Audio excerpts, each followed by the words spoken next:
नमस्कार। इस समय हम खंडवा के उस घर में हैं जहां खुशियों ने अपना डेरा डाला है।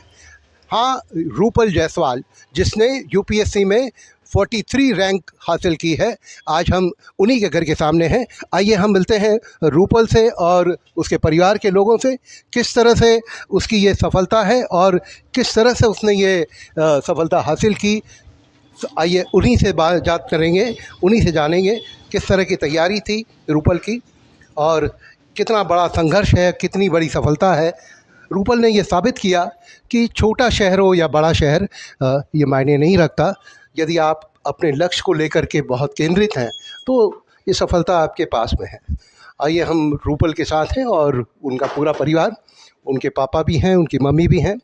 रूपल, पहले तो बधाई आपको आज तक की तरफ से, एमपी तक की तरफ से। ऑल इंडिया 43 रैंक आपने हासिल की है। कितनी बड़ी सफलता और कितना बड़ा संघर्ष इसके पीछे है। संघर्ष तो बहुत था। 3 साढ़े 3 साल की पढ़ाई है, तब जाके आज इतनी अच्छी रैंक आई है। थोड़ा सा बताएंगे विस्तार से किस तरह से, पहले तो आप अपना एकेडमिक बैकग्राउंड बताएं, किस तरह से यहाँ तक पहुँची और क्या हुआ, और बीच बीच में आपने जैसे अपना बताया कि आपने लॉ फर्म में भी काम किया और किस तरह से। जी। एक्चुअली स्कूलिंग मेरी खंडवा से हुई है, सोफिया कॉन्वेंट स्कूल से। उसके बाद मैंने 2015 में BLLB ऑनर्स स्टार्ट किया सिम्बायोसिस लॉ स्कूल पुणे में। 2020 में ग्रेजुएशन कंप्लीट हुआ मेरा। उसके बाद फिर मैंने मुंबई में एक लॉ फर्म है सिरिल अमरचंद मंगलदास, उसमें जॉब किया है ऑलमोस्ट 2 साल। फिर मैंने जॉब क्विट करके UPSC की तैयारी स्टार्ट करी 2023 से, और 2023 में ही मेरा पहला अटैम्प्ट था, जो कि अनफॉर्चुनेटली प्रीलिम्स ही क्लियर नहीं हुआ था मेरा। उसके बाद 2024 में मैंने अपना और मेहनत करके अटैम्प्ट दिया, जो मेरी 512वीं रैंक आई। बट फिर भी मैं सेटिस्फाइड नहीं थी अपनी रैंक से, तो फिर मैंने एक बार और एग्ज़ाम देने का सोचा, क्योंकि IAS मेरी प्रिफर्ड सर्विस थी, और अब आज AIF 43 आई है, तो अब IAS मिलेगा मुझे। ये तो कंफर्म है कि आप IAS हो ही जाएंगी, हो ही गई हैं।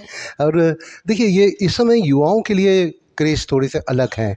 उन्हें लगता है कि पैसा और वो, इसलिए वो मल्टीनेशनल और दूसरी जॉब की तरफ जा रही हैं। आप उस जॉब को तो हासिल कर ही चुकी थी, फिर कौन सी बात है जो आज भी UPSC का एक क्रेज़ है, या आपको लगा कि नहीं मुझे कलेक्टर बनना है, DM बनना है? आई थिंक गवर्नमेंट का एक बहुत बड़ा रोल होता है किसी भी इकोनॉमी में, दूसरे वल्नरेबल सेक्शंस के लिए काम करने के लिए, बिजनेसेस को बढ़ावा देने के लिए। तो ये सब चीज़ें मैं लॉ फर्म में रहकर नहीं कर सकती थी। प्राइवेट सेक्टर एक अलग हो जाता है, आपको वो पावर और वो रिस्पॉन्सिबिलिटीज़, वो चैलेंजिंग रोल नहीं मिलता है जो गवर्नमेंट में मिलता है। तो इसलिए, क्योंकि मेरा लॉ का नॉलेज काफ़ी डीप है, तो मैंने सोचा कि क्यों ना लॉ को अप्लाई करने में, एडमिनिस्ट्रेशन में थोड़ा बदलाव लाया जाए अपनी इस नॉलेज से। इसलिए फिर मैंने अपनी लॉ फर्म की जॉब क्विट की और सिविल सर्विसेज की तैयारी स्टार्ट की। आमतौर पे छोटे शहरों में ये कमी हो पाता है कि यहाँ बच्चे बड़े सपने देख पाते हैं, है ना। खंडवा में लंबे अरसे से आप दूसरी हैं, पहले कार्तिकेय और उसके बाद आप इससे, और आपने बिना कोचिंग के ये बड़ी सफलता हासिल की है। तो क्या लगता है कि छोटे शहर के बच्चे भी वो बड़े सपने देख सकते हैं, पूरे कर सकते हैं? बिल्कुल, मेरे हिसाब से सिविल सर्विसेज एग्जामिनेशन में बहुत सारे बच्चे ऐसे हैं जो ग्रास रूट से आते हैं, तो मेजॉरिटी ऑफ द बच्चे आपको वही मिलेंगे जो लोग कोई नॉर्मल सी डिग्री करने के बाद इस एग्ज़ाम की तैयारी स्टार्ट करते हैं, और कितने ही बच्चे तो फर्स्ट अटेम्प्ट में भी क्लियर कर लेते हैं। तो आई थिंक छोटा या बड़ा शहर मैटर नहीं करता है, एक विल होना चाहिए, विल पावर होना चाहिए, और एक कॉन्फिडेंस जो कि इस एग्ज़ाम के लिए लगता है, वो काफ़ी ज़रूरी है। कॉन्फिडेंस तो आपके चेहरे पे भरपूर है, पूरा दिख रहा है। इंटरव्यू बड़ा टफ होता है, और उसमें खंडवा से रिलेटेड या इस तरह के भी कुछ सवाल होंगे नेचुरली, तो वो किस तरह का अनुभव रहा, वो किस तरह के अनुभव से आप गुजरी? अच्छा एक्सपीरियंस था। इनफैक्ट सिविल सर्विसेज की स्पेशलिटी ये है कि इनका इंटरव्यू जैसा नहीं होता है, वो एक कॉन्वर्सेशन होता है। वो बस जानना चाहते हैं कि क्या आप अवेयर है, आपके इंटरेस्ट क्या है। तो पहला क्वेश्चन तो उन्होंने मुझसे यही पूछा था जब मैं एंटर हुई कि हमारे फेवरेट सिंगर आपके डिस्ट्रिक्ट से आते हैं, तो उनका नाम बताइए। फिर वो मैंने बताया, किशोर कुमार। फिर उन्होंने पूछा कि आप सुनते हैं किशोर कुमार के गाने? मैंने कहा हाँ बिल्कुल। फिर उन्होंने ऐसे ही मजाकिया अंदाज में कहा कि आपकी जनरेशन तो अरिजीत सिंह के गाने सुनती है, आपने कहाँ ही सुने होंगे किशोर कुमार। फिर मैंने बताया नहीं सर, मेरी फैमिली में काफ़ी फ़ैन है हम लोग किशोर कुमार के। फिर जनरली उन्होंने पूछा कि क्या खंडवा में कोई किशोर कुमार का टेम्पल या मंदिर है? तो वो बोले मैंने सुना है। मैंने बोला सर मंदिर तो नहीं है, पर एक स्मारक है। तो बस यही कॉन्वर्सेशन था। अच्छा, ये आपको लगता है स्कूल का जो बेस है, अभी इस समय बहुत सारे बच्चे कोचिंग की तरफ भाग रहे हैं, कोटा या इधर, तो और उसमें बहुत सारी दूसरी चीज़ें छूट रही हैं। मेरे ख्याल से स्कूलिंग आपने 12th तक पूरा किया स्कूल, और फिर आपने अपना हायर एजुकेशन के लिए आप बाहर गई। तो आपको लगता है कि इस समय जो कोचिंग में बच्चे जा रहे हैं, भाग रहे हैं, और उसके साथ दूसरी बहुत सारी चीज़ें छूट रही हैं, उसको लेके आपको क्या लगता है? मुझे ऐसा लगता है बिल्कुल स्कूल लाइफ बहुत इंपॉर्टेंट है। तो वो जो कल्चर है जिसमें बच्चे स्कूल लाइफ छोड़ के सिर्फ कोचिंग की तरफ भाग रहे हैं, मुझे लगता है वो एक तरीके से उन्हें डिप्राइव कर रहा है। वो सोशल कनेक्शंस और वो पर्सनैलिटी डेवलपमेंट जो स्कूल में होता है, वो किसी क्लासरूम में सिर्फ टेक्स्ट बुक बेस्ड नॉलेज से नहीं हो सकता।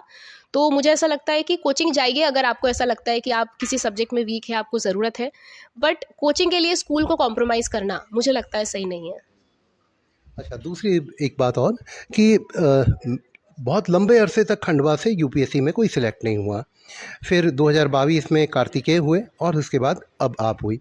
क्या लगता है कोई एक माइंडसेट, एक कोई बैरियर है कि जब आपको लगता है कि ये हमारे लिए बस का बात नहीं है, और जब कार्तिकेय हुए तो लगा कि नहीं, हम भी कर सकते हैं?